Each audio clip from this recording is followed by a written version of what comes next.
going to be doing a 30-minute flow today, kind of just going with movement here. We're going to be stretching mainly the legs, strengthening, doing a lot of poses centered around warrior two, just for now. So we're going to get started in tabletop at the top of our mats, which is our hands and knees are on the ground on all fours. Here, really spreading your hands and spreading your fingers wide, making sure that your wrists are below your shoulders as well as your knees below your hips. Gaze is at the earth, our neck is long and not looking up towards the front of the room just yet. Finish whichever breath you are on now. Inhale to drop the belly, lift the gaze, arch the spine, look up for cow. And exhale, round the spine, chin meets chest, gaze in between your knees for cat. Two more, inhale, drop the belly, lift the gaze for cow. And exhale, chin meets chest, round the spine for cat, tucking the tailbone down.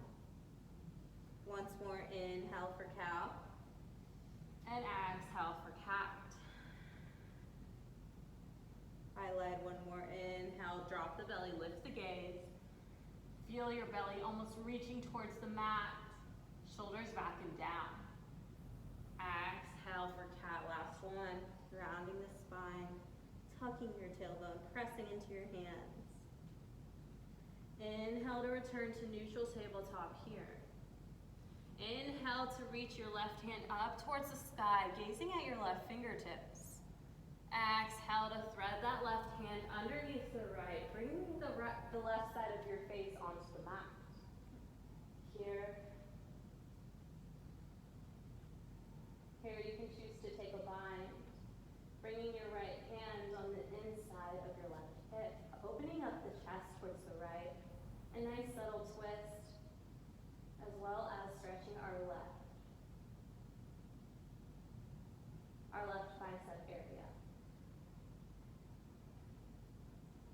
Breathing here, inhaling through the nose and exhaling through the nose. And if you feel stable here, feel free to transfer your weight into your left knee and is also keeping your left arm onto the ground. Maybe floating up that right foot, but making sure your toes are still facing towards the ground. Lower that knee down if it was lifted. Inhale here. Exhale to bring your hand in front of your face, your right hand. Pressing through your right hand and bringing your left hand up, back to the sky, gazing at your left fingertips. Exhale, left hand meets the right. Back in our neutral tabletop. Other side here. Ground down through the left hand, right hand lifts. Up towards the sky, gazing at your right fingertips. And exhale to thread that right arm underneath the left. Bring your right side of the face down into the mat.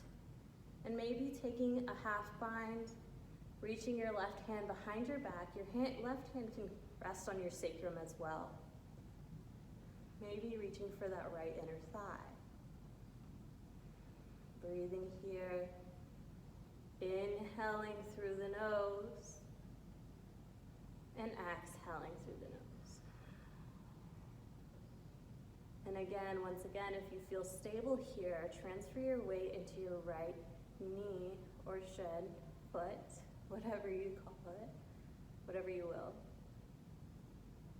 And maybe lifting that left leg off of the ground, first coming onto the toes, and then reaching your left foot to the back of the space, again with your toes facing down. Inhale for one, and on your next exhale, right foot meets the left. Inhale here, last time. And on your exhale, left hand comes in front of the face, pressing into your left hand, right hand comes up towards the sky, and exhale, right hand meets left. Back in our neutral tabletop.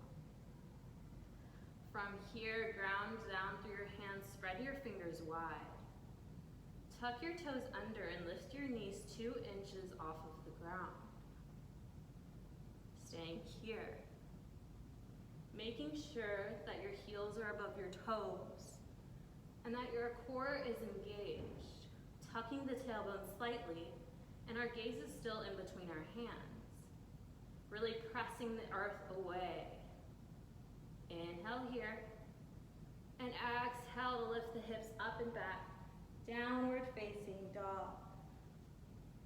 You may want to walk your feet down just a little bit, not too much, getting our natural length of our downward facing dog.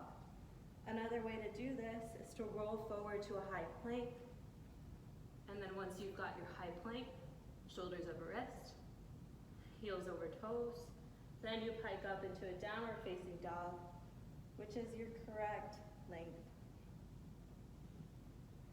Here in our first downward facing dog, you can bend the knees, walk it out. Do any movement that you would like. Prepping for our sun eggs here. Breathing in through the nose and out through the mouth, maybe letting out a sigh.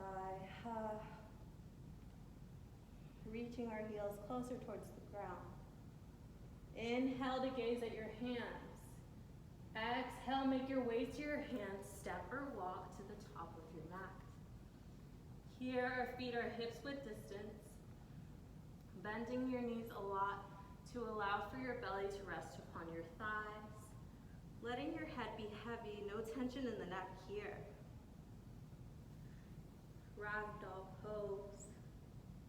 You can grab opposite elbows and sway from side to side, letting the crown of your head reach even further towards the ground. Playing with your weight distribution. Shifting your weight from your heels and into your toes.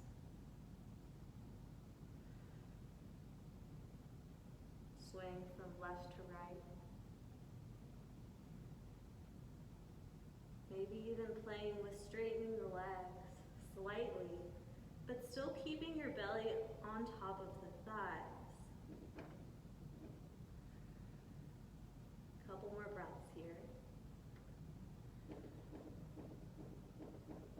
This is a great pose to get us acclimated into the hamstrings and to activate our hamstrings for the forward folds.